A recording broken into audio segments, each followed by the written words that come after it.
We are so pleased that Nick Barber is here this evening to speak to the Hill School graduating class of 2014. Please welcome Nick Barber.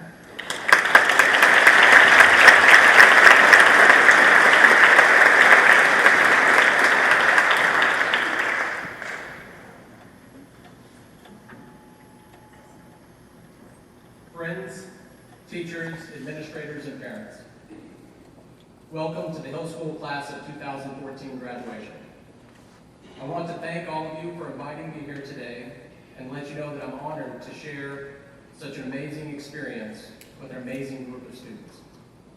The students here today are leaving the familiar halls of Hill School and venturing out into the crazy world beyond. And as they do so, they turn to us for guidance. I think most of us will admit that we can do very little to truly prepare them for the challenges that lie ahead. But what we can do is offer our advice. As I prepared to talk today, I thought back to when I graduated from high school, and I thought about what advice I wish I'd been given. The lessons that I learned that would have been helpful to know in advance.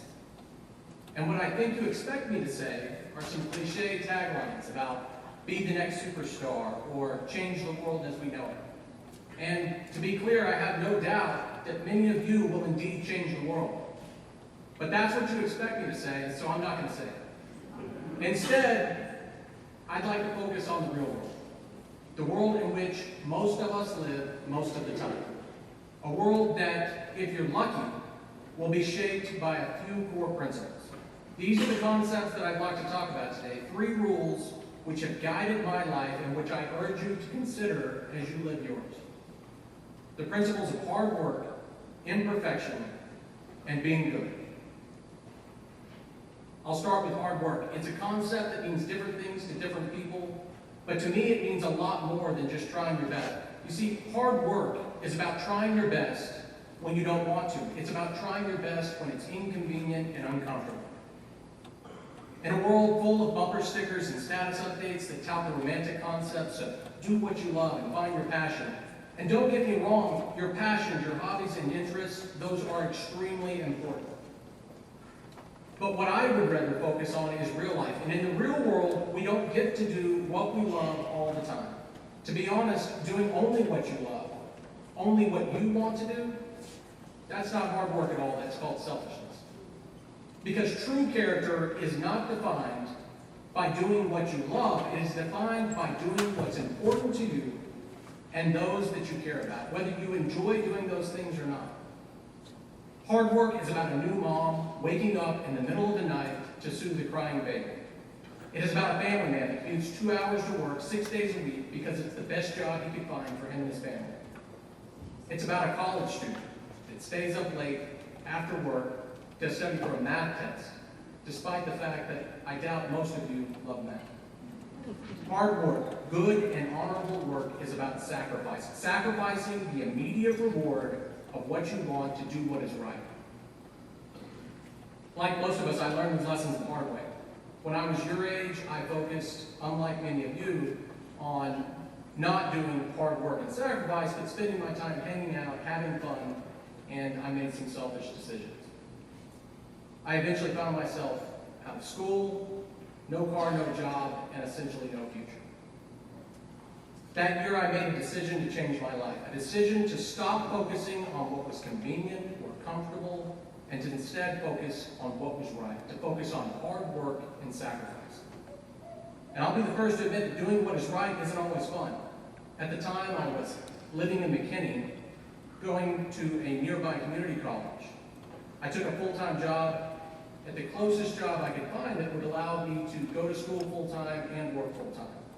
It was in a hotel in downtown Dallas, a nearly 2-hour drive from where I was living and going to school. My daily routine was insane. I would wake up at 6 a.m., cram in some studying, maybe study for a test if I was lucky. I would get to school at 7:30, finish my classes at 1, jump in a car, travel 2 hours to downtown Dallas.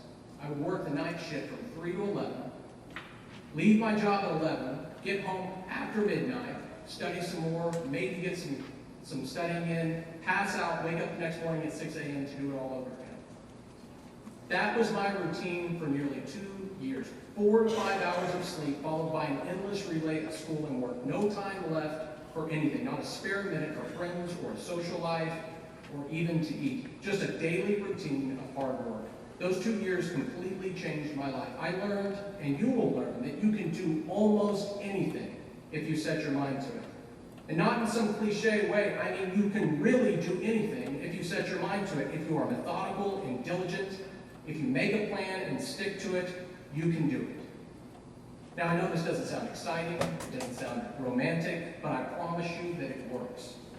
Real life isn't about the next big idea. It's not about some romantic notion of only doing what you want to do.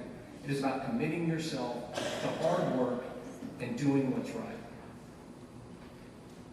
The next concept I want you to consider is imperfection, the reality that life is not and never will be perfect. You see, in a society laced with photoshopped images of the top 1%, when every channel on TV reminds you of how beautiful or handsome or witty or successful you could be, it's easy to think that those images, those people, represent real life. But as I'm sure most of you have already figured out, that couldn't be further from the truth. The truth is that all of us in this room, and all of those people on TV, we are all beautifully imperfect. And I am here to tell you that imperfect is awesome. Life, real life, is about accepting imperfection. It's about celebrating. Life is not perfect. No one is perfect. And so I challenge you to embrace this and look for the positives. Because I have never met a truly successful person. I have never met a truly happy person that wasn't an optimist. And optimism at its core is about embracing imperfection. The glass truly is half full. Even if the glass is old and worn out and chipped on the side, it's not empty. It's a glass. And that, my friends, is a blessing. And so I challenge you to embrace your imperfections and love yourself. Someone once told me that the person you're with most in life is yourself. And if you don't like yourself, then you're stuck with somebody you don't like. Remember that. I ask you to have the courage to accept that you're not perfect and that nothing is and that no one is, and that's okay. Lastly, and most importantly, I challenge all of you to just be good. It's a simple concept. Just do your best to be a good person. Don't look, do look for opportunities to help those around you, people you know and people you don't. One of the great truths in life is that selflessness is the best thing you can do for yourself. You see, I believe that being good, being kind, honest, and compassionate is the single most important investment anyone can make in their future. And I mean that. Not on some metaphorical level either. I truly believe that if you are good, if you are a good person, if you treat others with dignity and respect, then it will come back in the form of success, happiness, and health. The benefits of being good are real and they are tangible. Not long after starting my business, I was in Dallas. It was later at night. I was driving along. I ended up in the wrong side of town, pretty sketchy part of town. About that time, my tire blew out, and I hobbled over to the side of the road. So let me paint this picture for you. 4 feet tall, in a suit, side of the road, 95 degrees, sweating like a pig. I'm in an industrial part of town, a few miles till the nearest exit, not a tool in my car, and of course my cell phone's dead. This is a true story. About that time, I'm watching cars pass by one after the other, nobody stopping to help. And about that time, an old beat-up pickup truck pulls off the side of the road and pulls up next to my car. An older gentleman jumped out of the car and proceeds to dig around the back of the truck and starts walking towards me with a bag of tools in one hand and a floor jacket in the other. Keep in mind that up until this point, I hadn't even spoken to this guy. He leans down next to the car and just starts changing my tire. I said, "Excuse me, can I help you?" And he said, "Yeah, you can help me. Take off that jacket, roll up your sleeves, and help me change your tire." He said, "I've got 30 minutes to change this tire. My wife is waiting on me. I'm supposed to be home for dinner. If this takes longer than 30 minutes, I'm in trouble." Fair enough. Took off my jacket. He took control of the situation, told me what to do, what tools to hand him, and within minutes, we had my car up on a jack and we were changing the tire. While we changed the tire, this gentleman proceeds to tell me that he had a simple rule in life that he always followed. No matter where he was, no matter what the circumstances were, if he saw someone on the side of the road, he stopped.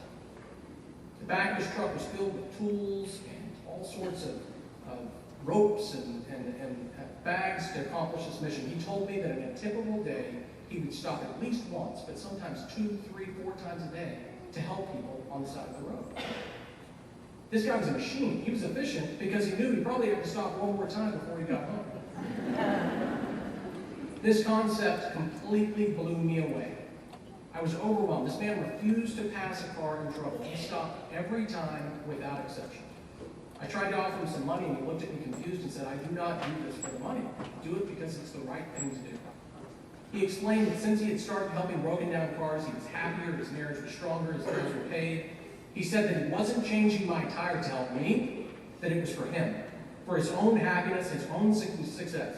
It was his version of what goes around comes around. Now, I don't know this guy's name, but that man changed my life in a profound way. I could not stop thinking about what he had said. I made a decision on the side of that road that for the rest of my life, I would be a good person, that I would help others when they needed my help. My version of the tire change rule is that I carry umbrellas. It sounds strange, and it is.